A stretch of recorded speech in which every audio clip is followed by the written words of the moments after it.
ጤና ይስጥልኝ ተመልካቾቻችን፣ ዜና በምልክት ቋንቋ ቀርባሉ። ምክትል ጠቅላይ ሚኒስትር ተመስገን ጥሩነህ መንግስት ባለፉት የለውጥ ዓመታት ለኪነ ጥበብ እድገት ትኩረት ሰጥቶ መስራቱን ገለጹ። ምክትል ጠቅላይ ሚኒስትሩ በአዲስ አበባ ከተማ አስተዳደር የተገነባው የህፃናትና ወጣቶች ቲያትር ኮምፕሌክስ መርቀው ከፍተዋል።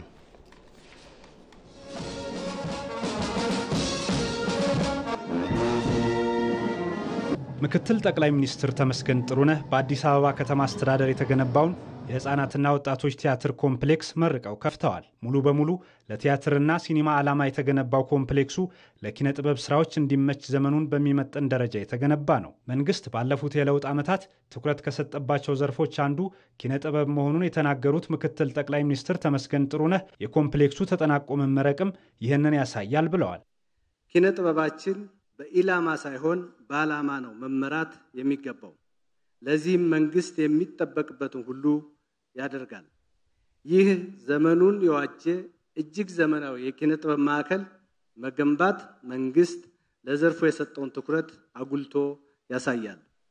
የኪነ ጥበብ ማህበረሰቡ እነዚህን ተቋማት ተጠቅሞ የዘመን አሻራ እንደሚያሳርፍ ተስፋ አደርጋለሁ። አዲስ አበባ ለኪነ ጥበብ የምትመች ከተማ እየሆነች መምጣቷን በማንሳትም ይህንን ለሀገር ግንባታ በሚጠቅም መልኩ መጠቀም ያስፈልጋል ነው ያሉት ምክትል ጠቅላይ ሚኒስትር ተመስገን ጥሩነህ። ኮምፕሌክሱን ከቢሮክራሲ በጸዳ መልኩ በጋራ በመጠቀም አንጋፋዎቹ የኪነ ጥበብ ባለሙያዎች ወጣቶችን ሊያሰለጥኑ፣ ጀማሪዎቹን ሊያበረታቱ እንደሚገባም አሳስበዋል። የተገነቡትን የኪነ ጥበብ ስፍራዎች ከያንያን እንዲጠቀሙባቸው ምቹ ሁኔታዎችን እንፍጠር። ቢሮክራሲውን እናስወግድ። ለኪነ ጥበብ የተሰራው ለኪነ ጥበብ ብቻ እንጠቀም። በየአካባቢው ያሉ አማተር ከያንያን እናበረታታቸው። አንጋፋዎቹ ወጣቶችን እንዲያሰለጥኑበት እናድርግ። ጥያቄን አዳምጦ ተገቢ ምላሽ መስጠት የመንግስታችን መገለጫ ሆኗል ያሉት ደግሞ የአዲስ አበባ ከተማ አስተዳደር ከንቲባ አዳነች አቤቤ ናቸው። ኪነ ጥበብ ለሀገር ልማትና እድገት የሚበጁ ሀሳቦችን ስታንጸባርቅ ቆይታለች ያሉት ከንቲባዋ የማዕከሉ መገንባት ዘርፉን የበለጠ ለማሳደግ ያግዛል ብለዋል። ኪነ ጥበብ ሀገር ስትለማ ስትቀየር እዚሁ መድረክ ላይ እንደተመለከትነው አወድሳ ታሰርጻለች። ሳይሰራ ሲቀር ደግሞ በቁጭት በእንጉርጉሮ ትወቅሳለች፣ ለስራም ታነሳሳለች። ለአብነትም አባይ ስም ነው እንጂ ምን ሰርቷል አገሩ ብላ ወቀሰችውን ያክል አሁን ደግሞ የጋራ አሻራችንን በጋራ ተረባርበን ችለን ስታይ አባይ የኢትዮጵያ የማንሰራራት አብሳሪ፣ አባይ የኢትዮጵያ ብርሃን ብላ ታስደምጠን ጀምራለች። በመሆኑም ኪነ ጥበብ መሰል ሚናዋን በተገቢው ሁኔታ እንድትወጣ ምቹ ስፍራና ዘመኑን የዋጁ ግብአቶች ያስፈልጓታል። የማዕከሉ መገንባት የአዲስ አበባን ገጽታ የበለጠ ውብ ለማድረግ እንደሚረዳም ከንቲባ አዳነች አቤቤ ተናግረዋል። የኢትዮጵያ መልክ የማህበራዊና ኢኮኖሚያዊ እንቅስቃሴዎች ማዕከል የሆነችው መዲናችን አዲስ አበባ ሀገርን የሚገነቡ ትውልድን የሚያንጹ የኪነ ጥበብ ስራዎች መስሪያና ማሳያ ስፍራዎች እጅግ ውስን ነበሯት። የነበሯትም ከያንያን እንጂ ቤቶቹ ምን ያህል ያረጁ እንደነበሩ መናገር ለቀባሪው አረዱት ይሆናል። አዲስ አበባችን ባለፉት 7 የለውጥ ዓመታት በማያባራ ሁለንተናዊ ትራንስፎርሜሽን ፈጣን ባቡር ላይ ተሳፍራ በፍጥነት ስትሮጥ ኪነ ጥበብን አልዘነጋችም። መንግስት እያከናወነ ባለው ሁለንተናዊ የለውጥ ስራ ውስጥ ኪነ ጥበብን ለመደገፍ በቀጣይም በትኩረት እንደሚሰራ ተገልጿል።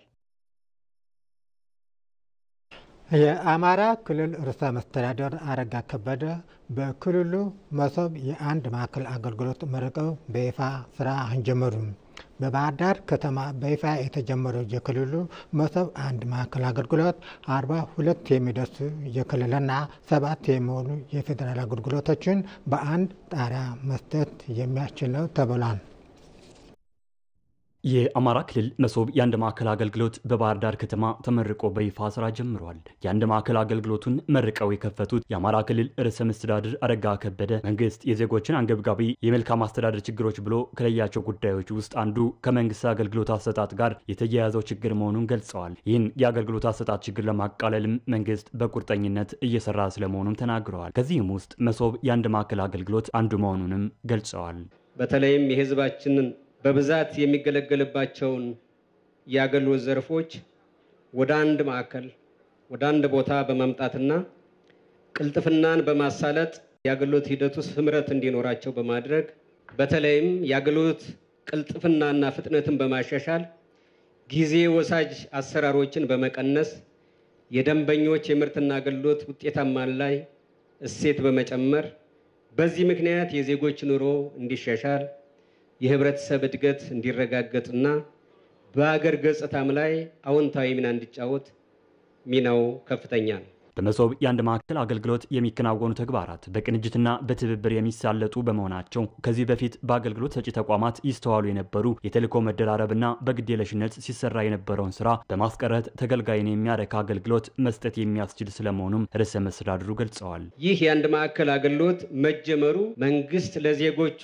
የሚሰጠውን ሰው ተኮር አገልግሎት በማሻሻል የመንግስትና የህዝብ ግንኙነትን በከፍተኛ ደረጃ የሚያሻሽል እርካታና ቅቡልነትም የሚያረጋግጥ እንደሆነ የታመነ ጉዳይ ነው። በተንዛዛና በብልሹ አሰራር እየተሰቃየ የሚገኘው ህዝባችን በተለይም ደግሞ በአገልግሎት አሰጣጥ ላይ ተመስርቶ ሀብት መፍጠር የሚፈልገው ባለሀብትና በአጠቃላይ የንግድ እንቅስቃሴን በእጅጉ ያሻሽለዋል።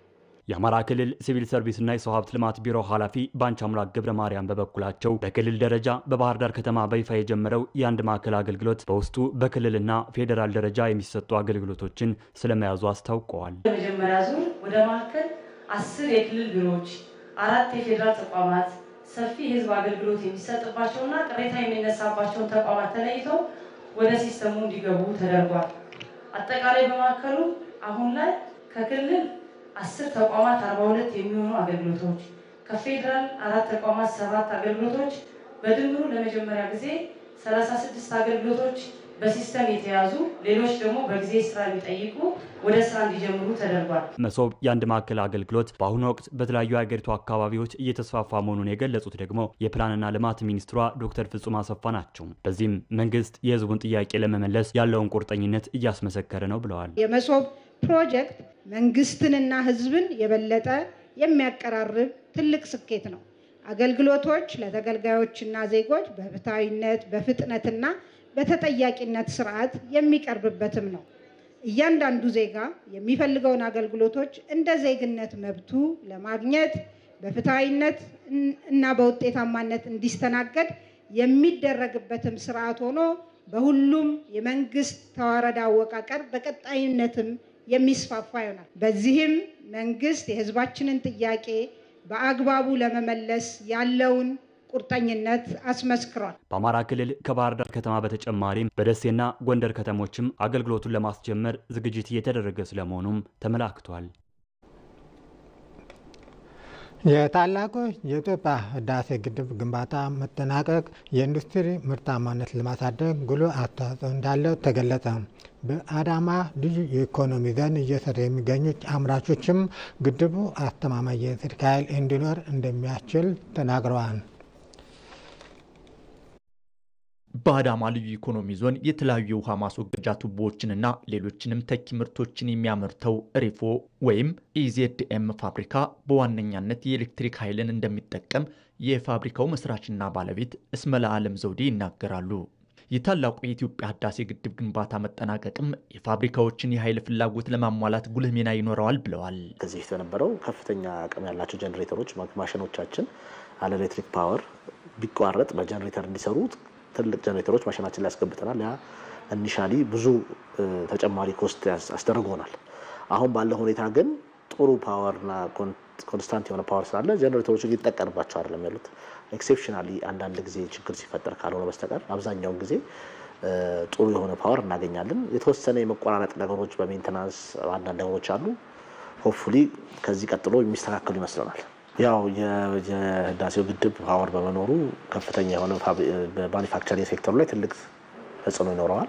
ብዙ ፋብሪካዎች በትራንስፎርመር በፓወር ችግር ምክንያት ወይም ከፍተኛ ፓወር የሚፈልጉ ማኒፋክቸሮች አሁን በሀገር ውስጥ ማምረት እንደሚችሉና ዋጋውም አፎርደብል ሆኖ ሊገኝ ስለሚችል የፓወር ማግኘታችን የህዳሴ ግድብ ፈንክሽናል ከሆነ በኋላ ለማኒፋክቸሪንግ ሴክተሩ በጣም ሰፖርት እንደሚያደርገው በእርግጠኝነት ተስፋ ይታየናል።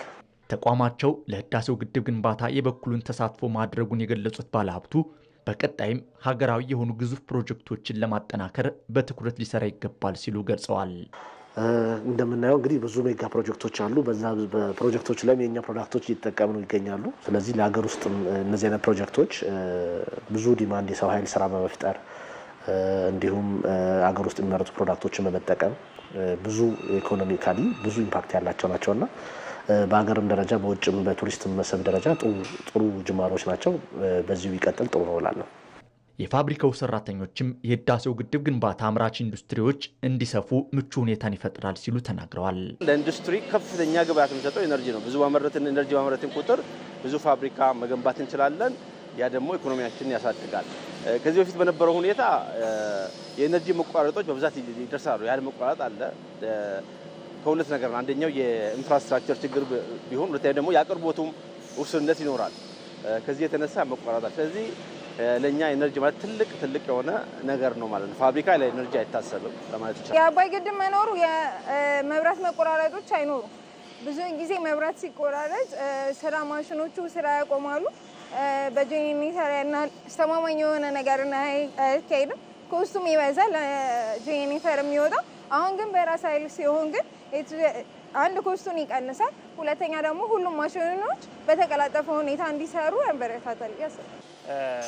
የፓወር ሰፕላይ እናገኛለን። የስራ እድልም በጣም ይፈጠራል። በተጨማሪ ካምፓኒም ትርፋማ ይሆናል። ካምፓኒ ደግሞ ትርፋማ ሆነ ማለት ለሀገርም አስተዋጽኦ ያደርጋል ማለት ነው። ፋብሪካው ምርቶችን በውጭ ገበያው ለመቀላቀል የተለያዩ ጅማሮችን ያከናወኑ መሆኑንም ተመላክቷል። በታላቁ ህዳሴ ግድብ ላይ የተፈጠረው ንጋት ሰው ሰራሽ ሐይቅ በአሳ ምርት በገቢ ተጠቃሚ እንዳደረጋቸው በስፍራው በዚህ ስራ ላይ የተሰማሩ ወጣቶች ተናገሩ።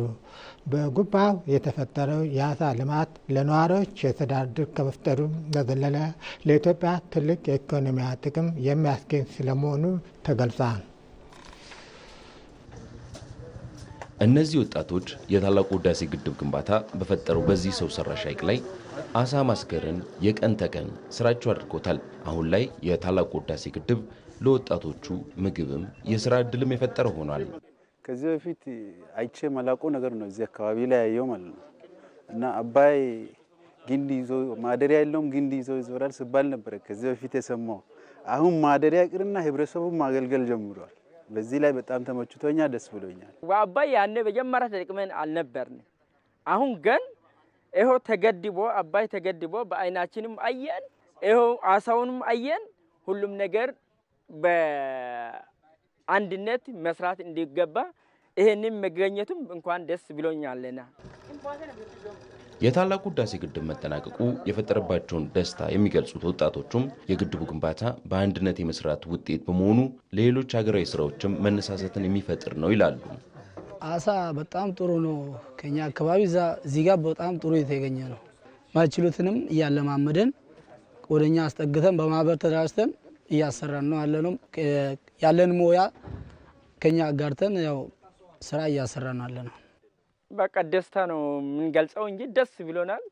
እንደዚህም ሁሉም በኢትዮጵያ ላይ በአንድነት ተባብረው እንደዚህ ያለውን ሁሉ ችግር ብንፈታ በጣም ደስ የሚል ስራ ነው። አሁን ተገድቦ አልቋል። አሁንም ኢትዮጵያ ላይ ያለው እንደዚህ እንዲገደብ ኦሞ ወንዝ የሚባሉት እኔ ከደቡብ ኦሞ ነው የመጣሁት። የዓለም ገበያ ላይ ማቅረብ የሚቻል ነጭ አሳ እዛ በጣም ክምችት አለ። የግድቡ ስራ አስኪያጅ ኢንጂነር ክፍሌ ወሮ የታላቁ ህዳሴ ግድብ የፈጠረው ሰው ሰራሽ ሐይቅ ከአሳ ልማት በዘለለ ለቱሪዝም መነቃቃትም ቢሆን አይነተኛ ሚና የሚጫወት እንደሆነ ይገልጻሉ። ቢያንስ እስከ 33 ዝርያዎች ያሉት አንዱ እስከ 80 ኪሎ የሚመዝን አሳ የሚገኝበት ቦታ ነው። ከ70 በላይ ደሴቶች አሉ። እንዲያው ትልቁ ደሴት እስከ 3000 ሄክታር ይደርሳል። በዚህ ላይ ከፍተኛ ኢንዱስትሪ ማበልጸግ ይቻላል። የቱሪዝም ሰንተር ማድረግ ይቻላል። የኢንቨስትመንት ሰንተር ማድረግ ይቻላል እና ዘርፈ ብዙ ጥቅሞች ነው ያሉት። ከታላቁ ህዳሴ ግድብ በኋላ የተፈጠረው የአሳ ልማት ኢትዮጵያ ለጀመረችው የምግብ ዋስትና መረጋገጥ ከሚሰጠው ጥቅም በዘለለም አሳን ወደ ውጭ ሀገራት በመላክ የውጭ ምንዛሪ እንዲገኝም ተስፋ የተጣለበት ሆኗል። በመጨረሻም በኢትዮጵያ የከፍተኛ ትምህርት ተቋማት ከመደበኛ የማስተማር ስራቸው ጎን ለጎን ለኢትዮጵያ ህብረ ብሔር አንድነት ሊሰሩ እንደሚገባቸው ተጠቆሙ። ከፍተኛ የትምህርት ተቋማት ከኢትዮጵያ የተለያዩ አካባቢ ተማሪዎችን ተቀምሮ የሚያስተምሩ እንደመሆናቸው የሚቀበሉ ተማሪዎችን ለትምህርት የሚሄዱበት ማህበረሰብ ባህልና ሌሎች እሴቶች ማወቅ እንዲችሉ ሀገር አቀፍ የቃል ኪዳን ቤተሰብ በመተግበር ላይ እንደሚገኙ ተጠቁሟል። ከፍተኛ የትምህርት ተቋማት ከኢትዮጵያ የተለያዩ አካባቢዎች የራሳቸው ባህልና እሴት ያላቸውን ተማሪዎች በአንድ ላይ ተቀብለው እያስተማሩ ይገኛሉ። ተማሪዎቹ በሚመደቡባቸው አካባቢዎች የእንግድነት ስሜት እንዳይሰማቸው በሚል በ2012 ዓ.ም የጎንደር ዩኒቨርሲቲ የጎንደር ቤተሰብ ፕሮጀክትን አስጀምሮ ተማሪዎቹ ከጎንደር ከተማ የህብረተሰብ ክፍሎች ጋር በማስተሳሰር በተማሪዎቹና በህብረተሰቡ መካከል ቤተሰባዊ ግንኙነት እንዲፈጠር ሲሰራ ቆይቷል። ተማሪዎች ወደ ጎንደር ዩኒቨርሲቲ በሚመጡበት ሰዓት ከቤተሰብ ናፍቆት ከሚመጣ ሆም ሲክነስ የምንለው ከዛ እንዲላቀቁና ትምህርታቸው ላይ ብቻ ትኩረት አድርገው ትምህርታቸውን ተምረው በሰላም ወደ ቤተሰቦቻቸው እንዲሄዱ ማድረግ ነው። ሁለተኛው ዓላማ ኢትዮጵያዊነታችን ማጠናከር ነው። ሶስተኛው የጎንደርን ባህል እንዲሁም ደግሞ የተማሪዎቹ የመጡበትን የነሱን ባህል፣ ወግ፣ ሴት የጎንደር ማህበረሰብ እንዲወስድ ከጎንደር ማህበረሰብ ደግሞ ተማሪዎች የጎንደርን ባህል እንዲወስዱ ኢትዮጵያዊ አንድነታችን እንዲጠናከር እና ሀገራችን ሰላም እንድትሆን የትም ቦታ ወጥተን እንድንገባ ለማስቻል ታስቦ የተጀመረ ፕሮጀክት ነው። ይህ የጎንደር ዩኒቨርሲቲ ተሞክሮ በልዩ ልዩ ምክንያቶች እየተሸረሸረ የመጣውን ነባር የአብሮነት እሴት ዳግም እንዲያንሰራራ የሚያደርገው እንደሆነም ይነገራል። ኢትዮጵያ ላይ ያለን ነባር እሴት የአብሮነት እሴት ቢሸረሸርም ለመጠገን የሚያስችለው ፈጣን አቅም እንዳለንና ለዛም ተነሳሽ የሆነ ማህበረሰብ እንዳለን ለዛ ተነሳሽ የሆነ ከፍተኛ ትምህርት ተቋም ለዛ ተነሳሽ የሆነ ከተማ አስተዳደር እንዳለን በኢትዮጵያችን ሁሌ እንደምንለው በጣም የሚጨበት ተስፋ እንድናይ ያደረገን መርሃ ግብር ነው ብዬ መውሰድ ይችላል። የከፍተኛ ትምህርት ተቋማትም የቃል ኪዳን ቤተሰብ ፕሮጀክት ተሞክሮን በመቀመር በየተቋሞቻቸው መተግበር ጀምረዋል። በተማሪዎች ስብዕና ላይ ተማሪዎችን ከማህበረሰቡ ጋር ከማገናኘት